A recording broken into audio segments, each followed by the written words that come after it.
This is the Business Stuff Podcast. This is where I will share the lessons I've learned from advising thousands of businesses over almost 30 years. Each episode will give you practical insight to allow you to learn from other people's mistakes. I'll be pulling in experts from our team and the world of business, and together we'll make sure your business is giving you what you want. My name is Martin, and this is the Business Stuff Podcast. Can we touch on sick pay, maternity pay, maybe do holidays separate? I think that is a separate topic. Because you mentioned there, Michael, sick pay and maternity pay. Again, these are statutory. Yeah, so there's qualifying conditions for them. No, if they qualify, they get it. So they've got the if they qualify, you've got to pay it. Since employment allowance came in, you can't recover any statutory sick pay, but employers can. So what does that mean? Then I'm paying someone a couple of £100 a week. They're turning up. It's going well. They're on sick next week. There is an amount that the legal minimum I have to give them. Yes. We might have separately agreed it's a good idea to pay someone all of their pay for a while, but that's a different thing. Mm-hmm. There is a statutory minimum that I have to pay as an employer, which I will not recover. I can't get back from the Inland Revenue now. Back, no. Yeah, it's different with maternity pay, but sick pay. And that's part of when you were saying at the start, and you've just touched it again, what's the overall cost of having this person? You think you're getting a 52-week employee, you're already not, because there's at least 5 or 6 weeks, and then you've got to counter the fact that most people will have a week's worth of sick every year. Mm-hmm. Not every year, but quite common. And somehow you've got to fund that as well, which is quite annoying if you've took a big step and you're paying someone for the first time. Mm. If the work's got to be covered because it can't be put off till they come back, you've got to get somebody in to cover that. So you're paying 2 people for 1 week's work. Yeah, and the person covering might not be as good as the person who wasn't there anyway. So you're paying 2 people to get not as much work as you were the first time round. But again, that's just part of employing people in the UK. Yeah. It's just what it is, isn't it? Yeah, I mean, it's worth for sick pay. It's worth bearing in mind that one of the qualifying conditions for paying statutory sick pay is then providing evidence that they are actually sick. So if you've got somebody who's come in and gone off sick and they haven't done their self-certification for the first 7 days, they haven't then produced a fit note from their GP or other relevant qualified medical professional. That baffled me when it turned from sick note to fit note. Mm-hmm. It's like, what? It doesn't matter. I still see them referred to pretty much interchangeably. Yeah. Obviously it says fit note on the official document. And they go, here's my sick note. Right there. Pretty much, yeah. But if you've got somebody who hasn't provided their evidence, then you can say, well, we're not going to pay you sick pay because you haven't given us the evidence that we need to be able to justify that. Because, I mean, you'll probably know this better than me, Michael, but if HMRC was to ever check and say we've paid sick pay for this person, where are their fit notes, where's the evidence, and you haven't got it, then I don't know whether there's penalties that you would pay as an employer for that. I mean, if they're not on the sick, what are they? Are they on unpaid leave? Are they on holiday? If anything, you might have overpaid them. You might have overpaid. Because you're not recovering the sick pay now, so the revenue are probably fairly neutral on it. I see it as not as an essential, because as long as you can be seen to prove that you've paid at least the minimum, you're not recovering anything from HMRC, so therefore the sick notes are maybe not as needy. On the maternity pay, paternity pay, that's another matter where you can still recover elements from HMRC, so having the documents in place to form part of the Inland Revenue are funding the maternity pay on your behalf, isn't it? Like you're literally getting money paid to you. You've got to have the evidence on that, haven't you? So with the maternity pay, depending on the level, on the size of the employer, financial size of the employer, they can recover, well, some, if not all, and a bit more of the maternity, paternity, adoption pay, so forth. Shared parental as well, yeah. Thankfully not had too many of them, because that gets the brain working. It's an admin challenge, isn't it? Well, this all is, to be fair, because you might just think, oh, well, I went to school with Dave, he's going to give us a hand and give me 80 quid a day. Like, you just can't do that, can you? It's just long gone. Mm-hmm. What's the threshold then? And obviously we're here to try and help people in business. In full disclosure, in case you're not aware of this, Kathryn charges for HR advice and Michael charges for payroll. We know that. Mm-hmm. What's the threshold for which point you kind of go, you should really be getting help? Not necessarily from us, but is it? Would you recommend anyone ever do payroll, and write their own contracts? You can just say no. Yeah, I know exactly. I'm trying to think back through clients and different experiences. So I think if you're a real micro business that has people who work very irregular hours and who are going to skate under a lot of the thresholds that they would hit to start qualifying for statutory benefits, you can probably manage with less in terms of systems. Although, does everybody have to report online now? Yeah, so there's a few like religious exemptions. Yeah. Plymouth Brethren or something, are they still exempt? I think it might be them actually. Yes. Yeah. Because I think at one point it was if you paid less than a certain amount, you didn't have to go through. There's still yeah. But there's still that can. So just to touch on that, there are areas where you wouldn't have to payroll if you're paying someone below the lower earnings threshold, but you employ employee number 2 who has another job, and by default you now need a pay-as-you-earn scheme for everybody. So we talked at the start on the basis that everybody qualifies and you do need a payroll, but because they are few and far between that can happen. It's not very often you can pay someone and not have to declare anything. Yeah. And even to know that, you're going to have to get some advice. You've got to go through the effort to arrive at that answer. Rather than just assuming, oh well, it'll be fine. I'll worry about it later. So it is one of those things that's always worth running past somebody. And lots of I do a free sort of HR health check for small businesses. Often you can get a bit of guidance to set you on the right path without a charge, and then you've got that contact for the future if you do need more help. It's putting plans in place just to be in case you get caught out. So I think we've touched on automatic enrolment, and you may not need an automatic enrolment pension scheme, but if you're planning to take on some people in the near future and your first employee doesn't qualify, is it worth just spending that little bit more time getting it in place so that you don't need to worry about in an emergency when you offer the next person. The paperwork's there, or the systems are there ready to go. But in terms of payroll, about doing it yourself, by all means you can do it yourself. Many weeks or months. Just don't come and ask us when it goes wrong. Yeah. Fill your boots. Because there'll be many weeks where live with your decision. Depending on your workforce, there could be many weeks where it's the same salary, but all it takes is someone to go off sick, fall pregnant, shed parental, come and go, and then you get statutory deductions from pay as well, like court orders. Oh yeah, there's a whole load of things that come into earnings. So loads of things that affect payroll that are nothing to do with. They always send people into a tailspin. I've got this. What do I do with it? You've got to take some money off them. And the attachments have that flack as well. The attachments are only last resort, where they've exhausted all options of getting the money from the employee, and they've gone straight to the horse's mouth. Get the money from their pay slip. Source, sorry, that's the terminology. Get it from the pay slip before the employees physically receive the cash.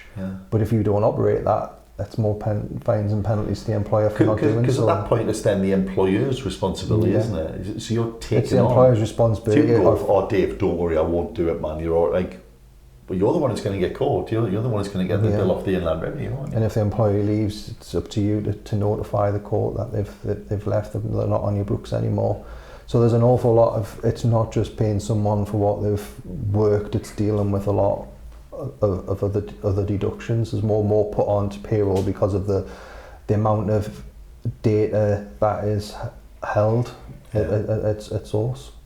Should we talk about loans at all? We nearly touched. I felt like we were about to touch on it at one point, but we didn't quite.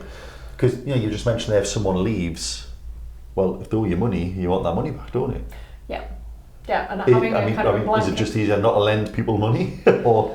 There's certain circumstances where you potentially would. Say if you've got somebody who's gone through a professional qualification, you might fund that, and then put some stipulations in place to say, well, you've got to stay with the business for a certain period of time afterwards, otherwise you will have to repay a portion of that. But that absolutely needs to be set out in writing. Before they start? Before they start doing that particular Not when they tell you they're leaving? Yeah. Not when then you say, that was you're leaving now, or you owe me that $4,000. You owe me $5,000, we never talked about that. Yeah, and I think this is sometimes where statutory minimum notice periods can get a bit tricky, because if you've got somebody on a week's notice and they've taken a load more holiday than they were entitled to, then they leave, even with notice, you're not going to have enough to recover gotta send them that a bill. holiday. And trying to recover money from people who have left is an absolute nightmare. Yeah. So actually, you know, I've heard you talk about holidays quite a lot, and I know from internal work that holidays can be a nightmare. Like, that's just another thing that you wouldn't think you would even have to think about. Another reason why you need a proper, comprehensive system. It's a system. Like Dave's put 4 weeks holiday and he's only been here a week. Is like So that's probably say no to that. For you, I suppose, for you to touch on, but it's having the staff handbook in place is the limits to how much you can book before you've accrued the leave.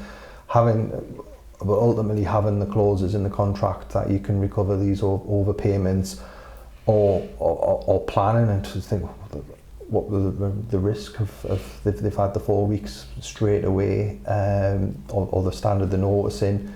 Do you need to take a bit of the overpayment from this month's wage, and then when they've got the final wage next month, take the remainder, because they've only got 10 days pay, but they're all 15 days holiday. So you're probably walking into a fight there, though, aren't you? Because if someone says I'm leaving at the end of the month, so again, this is where good practice comes in. So I'm leaving at the end of the month, Kathryn. You go, all right, okay then. You're just thinking, oh, well, you've had 4 weeks holiday, so you've just got no pay this month. They're not expecting that, are they? No. That's not good, like, person management, is it? You should go, oh, well, you know you're not going to get any pay. Well, I'm not coming in then. Well, you shouldn't have had last month's pay then. So it's just better not to be in that position, isn't it? Yeah, and I think, notice is a period of time, not an amount of money. I think that sometimes gets forgotten about. You get somebody who'll say, well, I want to leave and I want to go today, but I still want to get paid my month's notice in lieu. It's like, well, no, that's not how it works. If you're not prepared to stay and work it, you don't get paid for it. We can mutually agree to waive that. Slightly different if the employer terminates the contract, because then you're saying the work is here, the work is available, we just don't want you to stay and do it. So we'll pay you in lieu of that time. And where you have got a payment in lieu, then potentially it's easier to recover the deductions from, but it's kind of you're almost kind of taken from one hand to give to the other. It doesn't really put you in a better position. But having it's set out in the contract to say, you can book a maximum of 10 days holiday at one time. You can't, if you have taken more holiday than you've accrued when you leave, this will be taken back from you. You can't carry over holiday from one year to the next, or you can only carry over a certain amount. You can't have more than a maximum amount in any one sitting. All that sort of thing. And these aren't interesting, they're mundane, but they're essential, aren't they? The real life issues that you may not think of, but they come up all the time. You see the value of having the right HR systems in place to cover the unexpected, because you need to know how to deal with them when it does occur, and having them conversations with the employees when you say, you've got no pay this month, and then is it the employer's situation on hardship? They've got I've got to pay me rent at the end of the month, and I've got no pay, and you've taken it from us. But it's down to planning. And if it's not clearly set out, running the risk of ended up with an unlawful deductions claim. Yeah. Because just having a blanket clause in your contract that says the employer is entitled to deduct whichever sums it feels necessary from your pay, isn't going to stand up. Yeah. Especially if you've got someone on minimum wage as well. It's like, can you deduct got to be careful. Yeah. So even just with that, just to touch on that, if say there's an error in payroll and you give someone a wage advance, and so there's £200 just to see you through, and I'll take it off next month, get them to sign for that £200 and set the date that it will be recovered in full from the next pay date. So you've got that paperwork, so it's not an illegal deduction from wage. Because most of the time, not all the time, but I would imagine enough of the time they'll go, well, why have you took 200 quid off your pay? Oh, can you not remember you borrowed 200 quid 4 weeks ago? Did I? Didn't think I did. Systems, you touched on systems. So in payroll systems, if you're doing your own payroll, then there's so many different software out there on the market, and it's finding what's the right one for you. Speak to businesses of a similar size, because you may not need the one with all the bells and whistles on, and I would go with how complex do you think your payroll is going to be? If you're going to go start down, you just don't know, do you? That's the problem. I suppose day one you might have an idea, but as things, if you're going down on enhanced maternity pays and statutory and like we had wonderful pension schemes or multiple pension schemes, can your software accommodate all these that's needed? All the software that's out there will meet the minimum requirement. It'll do what needs to be done, but reporting wise, is it linked to your account system? Can it do sort of AI links to your pension and the bank and so forth? But you've got to look at the cost of these and weighing up, is it what you need? Yeah. And is it too much? Is it too clunky for what you need, or is it too simple for what you need? And what's the learning curve as well? Yeah, is it got the right? Are the training videos or help guides within the systems that you can learn? Some of I find a lot with the systems you'll learn on the job. You'll get an idea how they work, but then you'll find other quirks. But it's find that right software for you, and if you've got the systems in place as well. Like IT security with the data and backups. If Don't run your payroll on a non-password protected laptop that you leave on a bus. Yeah, it's like pretty important. Yeah, well, and from and copies of the contracts and well, and from a GDPR perspective, where is the data housed? Are the servers in the UK? Are they in Europe? Is data going to be transferred? Have you covered that in your privacy notice to your employees about how their data is going to be handled? I know during COVID with all the furlough and that, there was a lot of people who came to us and they went, wow, we thought payroll was easy, and now we're learning that it never was.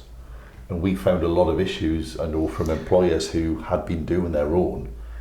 And it's like, oh, well, especially if you had people on varying pays, you had to work out, what their normal pay. I can't remember the terminology now, thank God I've forgotten it all. But it was a dark time. But it was, I should have given you a trigger warning before I mentioned furlough. Sorry, Michael, because I know you've had no fun at all with this, but it very much, I think, brought to the forefront that something that a lot of people took for granted as being a simple, easy thing just wasn't. And I think those days are gone now of payroll being something you can just. Back in the day, in the early 90s, we used to just get a manual out and go, oh, I paid 800 quid. It just told you what to deduct. It was simple. Yeah. But that's just gone now, isn't it?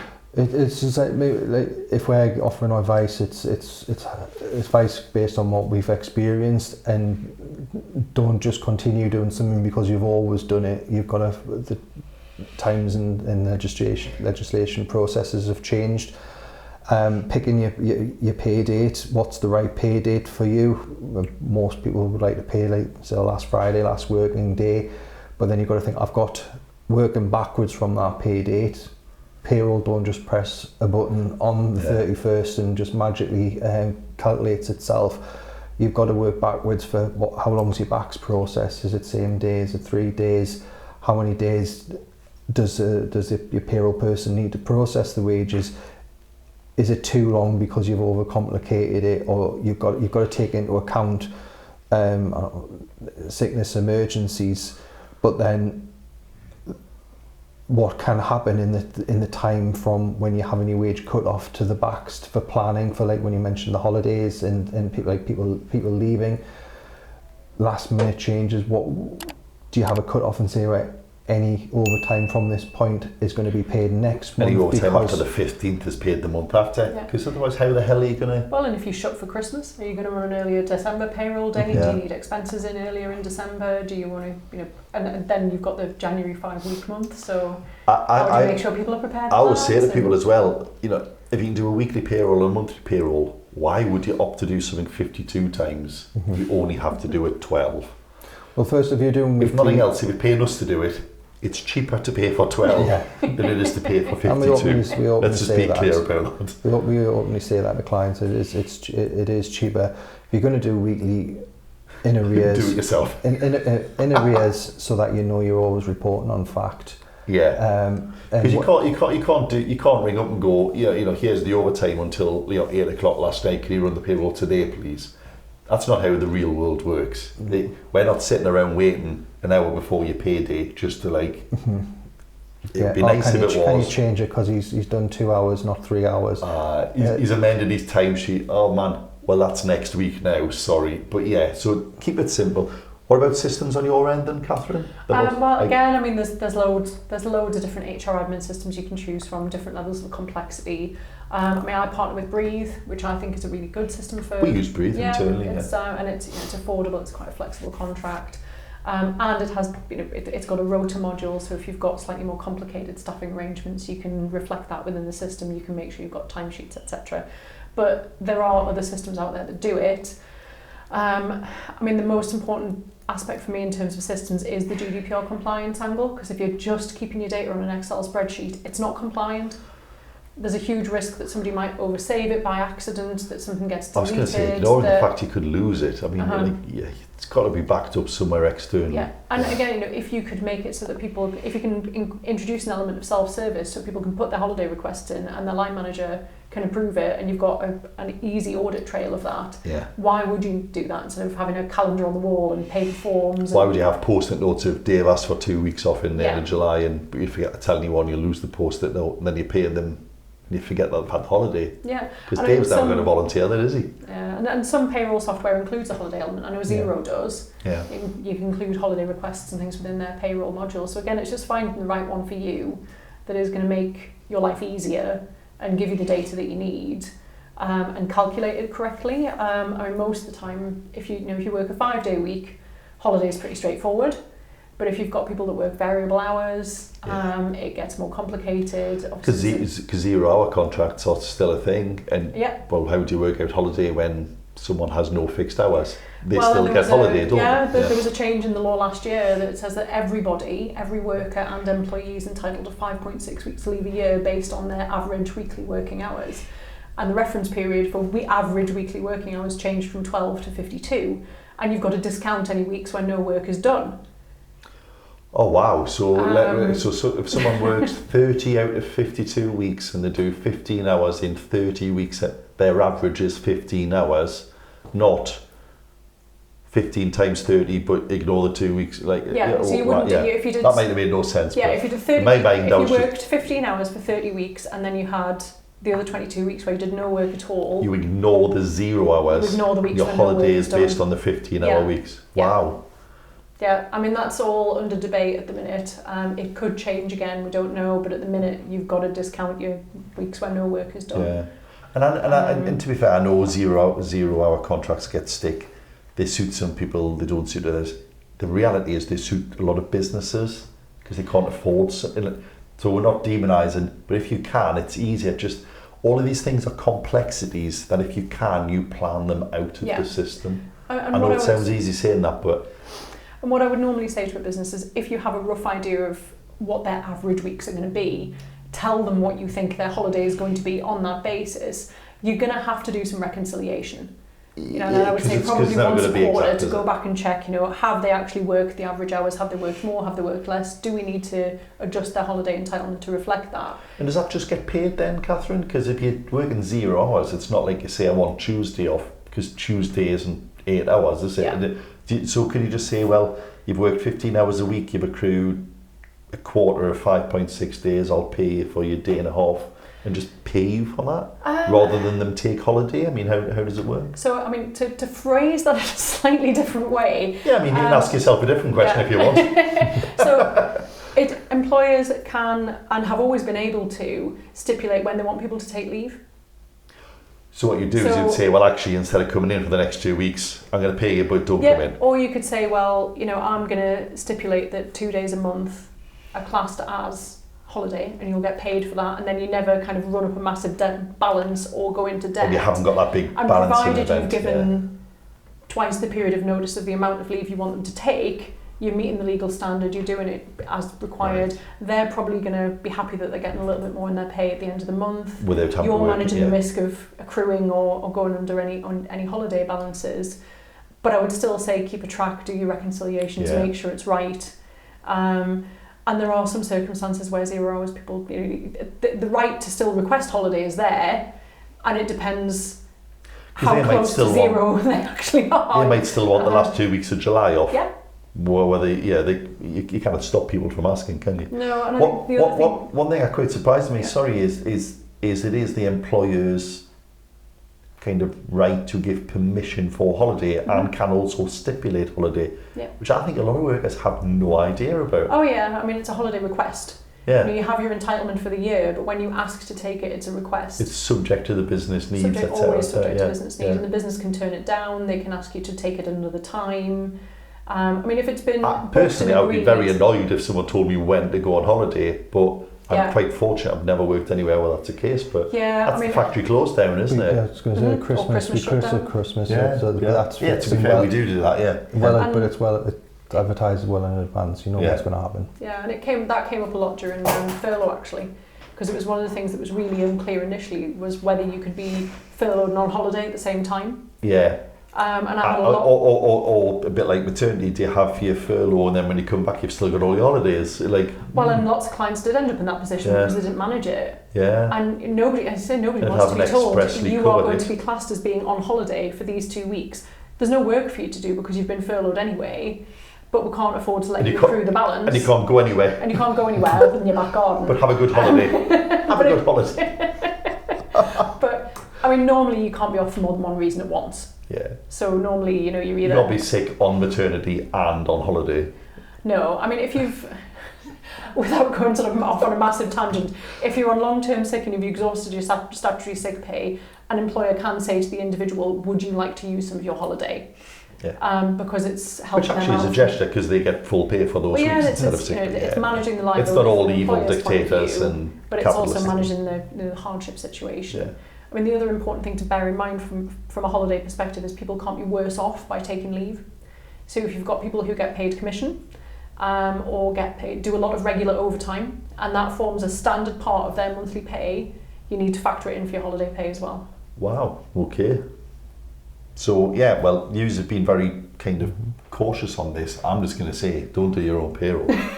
Or just don't write your own contracts. I think personally they could be mad too. But anyway. Linked to the systems, I would say also to have some contingency.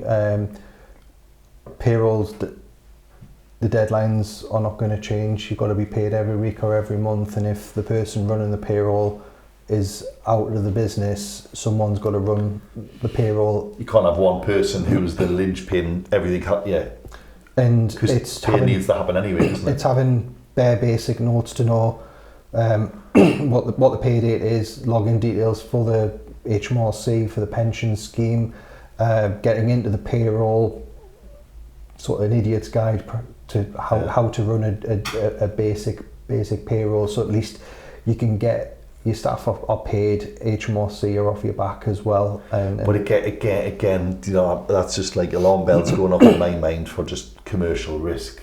Yeah. You don't want to have, the pay deals are on the top drawer, Kathryn. But anyway, that's not why we're here.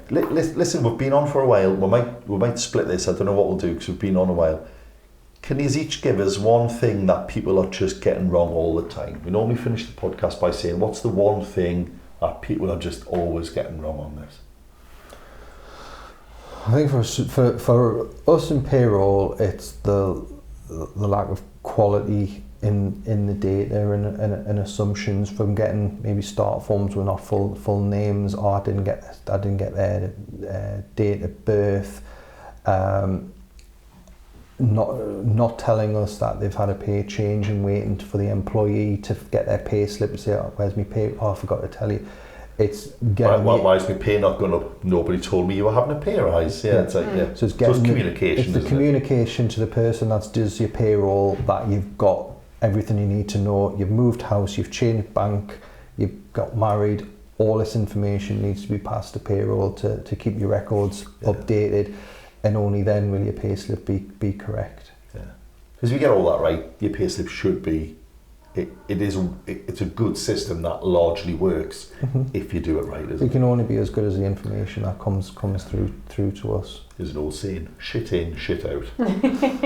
Garbage in, garbage out for the pre-9 o'clock version. Sorry, Kathryn. What do you think people are just keep getting wrong on this? Overcomplicating holidays. Well, you made it sound you're the one who answered that question complexly. But I think as long as you remember that the statutory minimum holiday is 5.6 weeks a year, then you can't go too far wrong. You know, there's nothing legally special about bank holidays. You don't have to give bank holidays as time off. You don't have to pay people more if they work on bank holidays. You're fine, and it's 5.6 weeks a year based on that person's average week. Yeah. So pro rata, whatever that. Yeah, it just once you get in a part-time holiday entitlements, just seem to send people into a tailspin, and it's. But if you work half a normal week, you'll get half of 5.6 weeks. Just keep it simple. I mean, if you work 5 days, but you work 5 days of 4 hours, you still get your holiday allowance based on 5 days a week. It's just each day gives you 4 hours off. Yeah, days are shorter than the person who sits next to you and does 8 hours. Yeah, you don't get 5.6 times 8 hour days to use against the 4 day. A 4 hour day. Sorry. Yeah. So I think getting in a. I can see why that would catch people out though. I could see why they go, oh, that doesn't make any sense. Yeah. I mean, and you can get into doing hourly holiday entitlements but. If somebody's got a consistent daily working pattern, keep it in days, keep it simple, don't overcomplicate it if you don't have to. Keep your 5.6 weeks in your mind as your minimum, and then if you do anything on top of that, just make sure it's reflected as a pro rata for anyone who works differently. Well, I'm going to offer my final suggestion that I think people always get wrong is they do these things themselves. Because if that hasn't just put the panic into you. And that wasn't the intention. The intention was to actually try and make it as easy as possible for people to get some of the key things right. But yeah, I would say don't try these yourself. Don't try this at home, kids. These are trained professionals. Precautions have been taken. No one was hurt in the production of this podcast. Yeah. But it is, joking aside, you can end up in court for, what was that deduction thing you said? Unlawful deductions. Unlawful deductions. I mean, so if you don't issue a contract, that's an automatic 2 weeks wages claim. If somebody, like that? Yeah, if somebody says, "Oh, I've not had a contract, it's day one, right? I've not had a statement of terms and conditions, and I should have had one on my first day," and they get it into their head to go off to ACAS. And there's no right to there's no appeal process. It's just tough. You should have done it. But it's not like, oh, but I was busy. Me granny ate me homework. It's just tough. You missed it. Penalty. Yeah. And generally, people aren't going to pursue that unless they've got another reason to do it. No, but they will pursue it. This is the way to build a good relationship with my employer. But they will pursue it if you fall out after 4 weeks. They go, they're like, oh, I'm not going to pay you. It's like, never mind not paying us. I'm going to get me pay and I'm going to get 2 weeks off you. Because as soon as they go to citizens advice, holiday. You had 4 weeks holiday, but you didn't have the holiday clause. Yeah, I mean, you can paint a scenario here where someone's getting 12 weeks pay and they've never done a day's work. Yeah, if you get it wrong. Yeah. And I think I talk to clients a lot about when different statutory protections for employees kick in. I think it's always really important to bear in mind that employers have pretty much no statutory protection. Yeah. You can't even make someone turn up and do the job that you paid them for. No. Not easily. Not easily. Not without before you get ideas, yeah. Not easily. You can't do it. Yeah. But not in the same way. The burden of proof with all of these things, rightly, I think, to be fair, is the employer has to prove everything, whereas there is a lot of statutory things given to employees, and I think that's fair because of the power imbalance. Yeah. So I have no problem with that, but just because you're their employer doesn't mean you can do what you want. You really cannot. No, you can't. And I mean, without going on to a whole other topic and a separate podcast, the burden of proof is not the same as if you've murdered somebody. It's not beyond all reasonable doubt. It's on balance of probability. It's not a jury of your peers. Yeah. He definitely did not fill that form in, so he's got all the... You still need to be able to demonstrate as an employer that you've behaved reasonably and fairly, and having the right documentation and systems and information to back all of that up is just going to put you in a better position. Again, it's dull, it's mundane, but you have to have it. Yeah, it is. It sort of pays for itself if you've got that, and if something down the line you've got to come back to it, and you've got that piece of information. You've covered your back, as it were, but you've just got the audit trail of everything that's needed to what made up that pay slip on when they were paid that day. It's all covered. Yeah. What's the average settlement these days from the tribunals? It depends. It's a decent number, isn't it? I'm sure it's 5 figures. If it's for discrimination, which is your short service employees are most likely to go down the discrimination route if they end up in a dispute. In 2022, the average discrimination award was 25 grand. Yeah. So if you get these things wrong, and whether you discriminated or not, if you're disgruntled and you fell out, people will go down any route to try and get some money off you. So potentially, yeah, and there's no cost for the employee to do that. And even if you don't end up standing in court and paying compensation, the time and the stress involved in that. Fighting it, I've had trying clients, to dig back through all your files and I've had clients literally say, like, every time I see this come up in my inbox, it makes me feel sick. Please just take it off me. Please just make it go away. And if you do the right things to start with, you can just don't end up there in the first place. Got to be easier. Well, listen, that was much longer. This will, I think, be split in two-parters. Such a fascinating topic, you see. Yeah, well, to be honest, there's so many things we haven't talked about as well, which is another reason why I think the final word is, why would you? Why would you want to do this? Why do you do this? Why do you do it, honestly? Because I'm nosy and I like knowing all the secrets. I like knowing what people get up to. I hope you found that useful. There were some great gems there, some basic things to get right if you do want to give it a go. Because joking aside, you can give it a go. You've just got to make sure you're doing it all properly. And I think this is a great example of ignorance of the law does not protect you. You might not know that you had to submit the payroll information to the revenue on the day. They don't care, they'll fine you. You might not know that you had to give a statement of terms and conditions. Terms and conditions. It doesn't matter, you'll get the fine anyway. So beware, do the reading, get the help. These people are canny, they'll give you a help. Is that fair to say? And good luck out there and happy payroll week. Yeah, happy payroll week.